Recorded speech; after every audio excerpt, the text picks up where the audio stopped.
नमस्कार दर्शक बंधु पाणीपाग अपडेट रे आपनको स्वागत।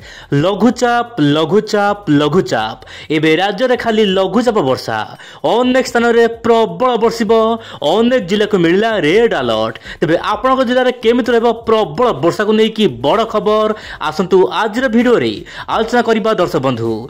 दर्शक बंधु वर्तमान परिस्थिति रे उपकूल ओडिशा रे लागि रही वर्षा झारसुगुड़ा सहित संबलपुर रे रेकर्ड परिमाणर वर्षा जनजीवन संपूर्ण अस्तव्यस्त।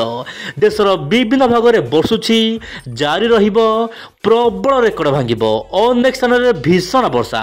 आपण देखन दर्शक बंधु घूर्णिबलय प्रभाव रे आज गांगेय पश्चिमबंग उपत्यका एवं तार पार्श्ववर्ती अंचल रे गोटे लघुचाप केन्द्र सृष्टि होईछि एवं एहा सहित जड़ित घूर्णिबलय समुद्र पतन ठारू वायुमंडलर 7.6 किलोमीटर उच्चता जाए व्यापी। यह आगामी 2 ରୁ 3 दिन जाए झारखंड एवं उत्तर छत्तीसगढ़ मध्य देई गति करिवार संभावना रही। दर्शक बंधु एवं यार प्रभाव में उपकूल उत्तर ओडिशा दक्षिण ओडिशार अनेक स्थान में प्रबल अति प्रबल केतक अंचल में छिनछत्र वर्षा हेबा पई पाग वर्तमान अनुकूल हो सारी। मुझे पूर्व भिडियो मन दर्शक बंधु कही गोटे पर गोटे लघुचाप हेबो एवं केतक जिले में रेड अलर्ट आंचलिक पाणीपाग विभाग सूचना मिलूँ। आप देखु दर्शक बंधु मयूरभंज केउझर सुंदरगढ़ संबलपुर ता सहित जो रोचे झारसुगुड़ा यही जिला को रेड अलर्ट। दर्शक बंधु यही सब जिलार स्थान स्थान 20 सेंटीमीटर पर्यंत प्रबल अति प्रबल वर्षा हेबो।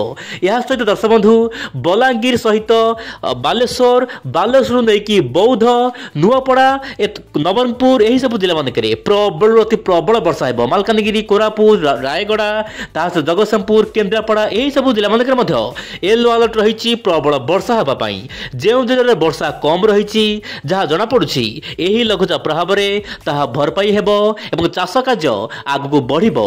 किंतु वर्तमान स्थिति दर्शक बंधु बंगोपसागर जेहेतु लघुचाप सृष्टि होईछि एवं वायुर चलन माध्यम जहाँ जना पड़ुछि ओडिशा रे भल वर्षा हेबो। बंगोपसागर समस्त जल बाष्पपूर्ण वायु गोटे जगह एकत्रीकरण होउछि जहाँ पई कि लघुचाप घनीभूत होबा पई पाग अनुकूल होई पारे।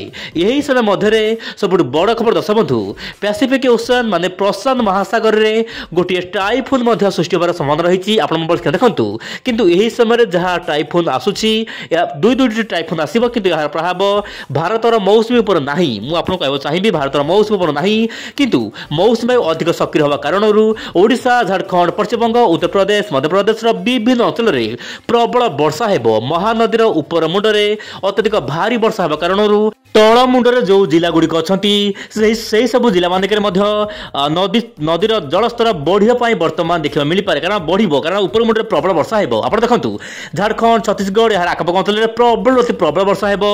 ता सहित मध्य प्रदेश उत्तर प्रदेश एमती गुजरात पर्यंत छिनछत्र वर्षा हो पारे। मौसुमीर लगातार भाव में गोटे पर गोटे लघुचाप सृष्टि होउछि एवं भल वर्षा देखा मिलुछि। आईएमडी बा भारतीय पाणीपाग जो भली भाव सूचना देइथिला चलित वर्ष स्वाभाविक ठारू अधिक वर्षा हेबो वर्तमान ताहा देखा मिलुछि।